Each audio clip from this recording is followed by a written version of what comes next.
Assalamualaikum warahmatullahi wabarakatuh. Perkenalkan, nama saya Alifa Lutfiana. Nama saya Umu Kutsia.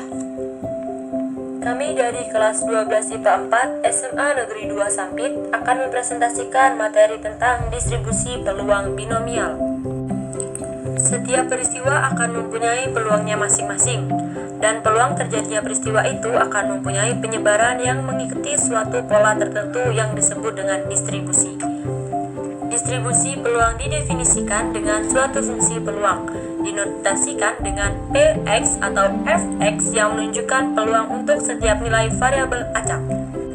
Variabel acak adalah suatu kondisi yang menunjukkan bahwa nilai terjadinya suatu peristiwa ditentukan oleh proses kebetulan, bukan dikendalikan oleh peneliti.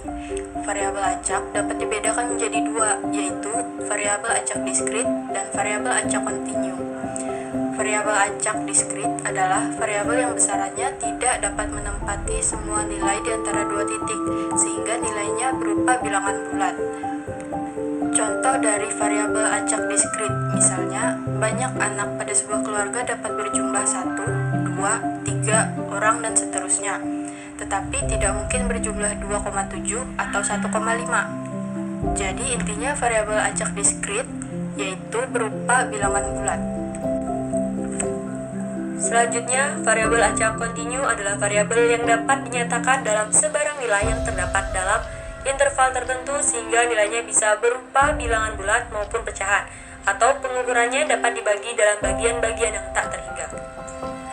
Contoh variabel acak kontinu yaitu umur, panjang, dan lain-lain. Misalnya umur seseorang 3,5 tahun, 3 tahun, dan sebagainya. Yang termasuk distribusi probabilitas diskrit adalah distribusi binomial dan distribusi Poisson. Sedangkan untuk distribusi probabilitas kontinu adalah distribusi normal. Selanjutnya adalah distribusi peluang. Distribusi peluang mempunyai hubungan yang erat dengan distribusi frekuensi. Frekuensi dalam distribusi frekuensi diperoleh berdasarkan hasil percobaan atau hasil observasi, sedangkan frekuensi dalam distribusi peluang merupakan hasil yang diharapkan jika percobaan atau pengamatan dilakukan, sehingga distribusi peluang ini seringkali disebut distribusi teoritis. Berikut contoh tentang konsep distribusi peluang. Suatu tindakan melemparkan satu keping mata uang logam berisi dua sisi, angka dan gambar, akan menghasilkan salah satu dari kejadian yang mungkin, yaitu munculnya sisi angka atau gambar. Bila bobot kedua sisi mata uang tersebut sama, maka diharapkan baik sisi gambar maupun sisi angka mempunyai kesempatan yang sama. Bila dilakukan percobaan pelemparan uang sebanyak 2 kali secara adil, maka hasil yang mungkin dari percobaan 2 kali pelemparan mata uang logam tersebut dapat disajikan dalam tabel berikut. Tabel yang pertama yaitu tabel kemungkinan muncul sisi angka dari 2 kali lemparan mata uang logam dan peluangnya. Kemungkinan pertama didapatkan lemparan pertama muncul sisi gambar dan lemparan kedua muncul sisi gambar, sehingga jumlah sisi angka yang muncul yaitu 0. Jadi peluangnya yaitu peluang muncul sisi gambar pada pelemparan pertama dikali peluangnya muncul sisi gambar pada pelemparan kedua, atau 0,5 dikali 0,5 yaitu 0,25. Kemungkinan kedua didapatkan lemparan pertama muncul sisi angka dan lemparan kedua muncul sisi gambar, sehingga jumlah sisi angka yang muncul yaitu 1. Jadi peluangnya adalah 0,5 dikali 0,5 yaitu 0,25. Pada kemungkinan ketiga, didapatkan lemparan pertama muncul sisi gambar dan lemparan kedua muncul sisi angka, sehingga jumlah sisi angka yang muncul yaitu 1. Jadi peluangnya adalah 0,5 dikali 0,5 sama dengan 0,25. Pada kemungkinan keempat, didapatkan lemparan pertama muncul sisi angka dan lemparan kedua muncul sisi angka, sehingga jumlah sisi angka yang muncul yaitu 2. Jadi peluangnya adalah 0,5 dikali 0,5 yaitu 0,25. Dari tabel di atas, kita dapat mengetahui distribusi peluang jumlah sisi angka yang mungkin dihasilkan dari 2 kali lemparan uang logam seperti tertera dalam tabel di bawah. Meskipun demikian, perlu dicatat bahwa hasil yang diperoleh ini bukanlah hasil yang nyata, tetapi merupakan hasil yang diharapkan dari percobaan 2 kali lemparan mata uang logam, sehingga hasil yang diperoleh disebut hasil teoritis. Tabel yang kedua yaitu tabel distribusi peluang dari kemungkinan munculnya sisi angka dalam 2 kali lemparan uang logam.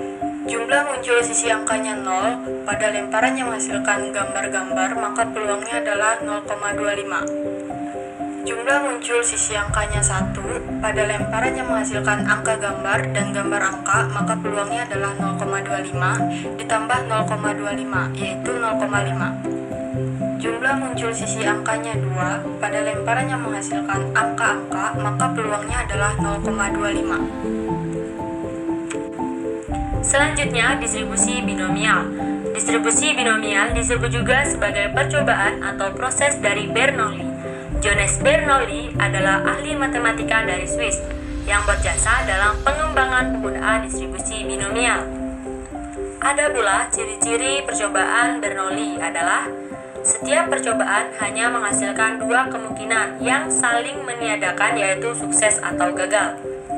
Contoh yang pertama yaitu bila seseorang memilih secara acak sehelai kartu dari setumpuk kartu bridge, kartu yang terpilih dapat merupakan kartu as atau bukan kartu as. Probabilitas peristiwa sukses atau P dari suatu percobaan ke percobaan berikutnya adalah tetap. Probabilitas gagal atau Q adalah 1 kurang P.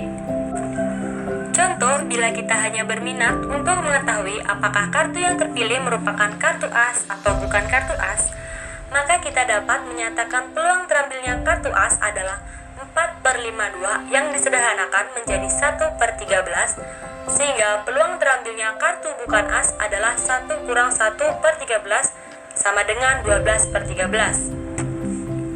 Masing-masing percobaan merupakan peristiwa independen, artinya peristiwa yang satu tidak mempengaruhi terjadinya peristiwa yang lain.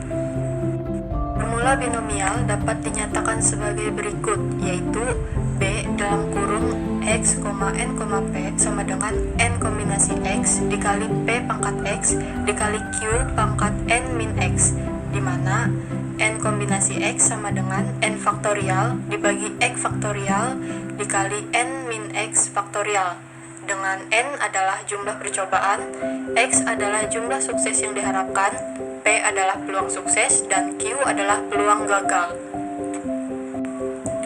Contoh, berdasarkan pengamatan 8 dari 10 botol minuman adalah terisi penuh. Jika ingin diketahui probabilitas yang terisi penuh 3 dari 6 botol yang tersedia, maka dapat dilakukan perhitungan sebagai berikut. Diketahui P atau peluang sukses adalah 8/10 atau 0,8. Q atau peluang gagal adalah 1 dikurang peluang sukses atau 1 dikurang 0,8 yaitu 0,2. X atau jumlah sukses yang diharapkan adalah 3. N atau jumlah percobaan adalah 6. Probabilitas 3 dari 6 botol yang terisi penuh adalah 6 faktorial per 3 faktorial dikali 3 faktorial dikali 0,8 pangkat 3 dikali 0,2 pangkat 3. Hasilnya yaitu 0,08192. Distribusi binomial kumulatif. Distribusi binomial kumulatif adalah berguna bagi perhitungan probabilitas paling sedikit X lebih dari sama dengan R atau paling banyak X kurang dari sama dengan R, sejumlah X sukses. Probabilitas binomial kumulatif di atas dapat dihitung dengan jalan mencari nilai probabilitas individu secara tersendiri berdasarkan formula binomial di atas, serta kemudian menjumlahkan semua hasil probabilitas individu yang bersangkutan. Suatu cara yang efektif untuk menghitung hasil distribusi binomial kumulatif dapat dilakukan dengan bantuan sebuah tabel distribusi probabilitas binomial kumulatif.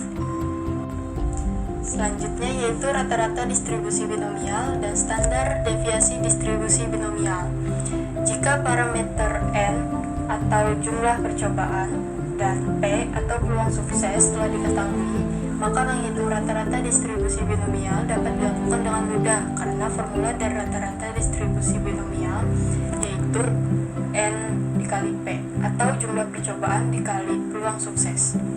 Untuk formula varian distribusi binomial yaitu N dikali P dikali Q, atau jumlah percobaan dikali peluang sukses dikali peluang gagal. Untuk formula standar deviasi distribusi binomial, yaitu akar dari variasi distribusi binomial, atau akar dari N dikali P dikali Q. Contohnya, persentase mahasiswa yang lulus dalam mengikuti kuliah statistik 2 adalah 80%. Jika kita memilih 10 dari mahasiswa tersebut, rata-rata dan standar deviasi distribusi binomialnya adalah sebagai berikut. Rata-rata distribusi binomial yaitu N dikali P. N-nya adalah 10 dan P adalah 80% atau 0,8.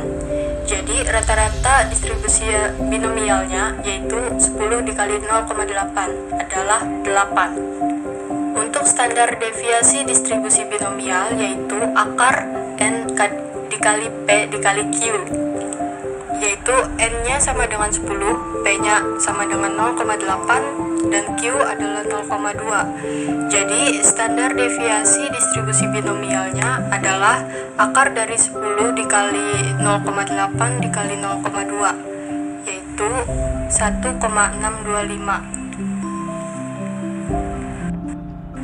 Sekian presentasi dari kami. Jika ada salah kata, kami minta maaf. Dan semoga materi dari presentasi kami tadi dapat dipahami dengan mudah dan berguna untuk kalian semua. Sekian, wassalamualaikum warahmatullahi wabarakatuh.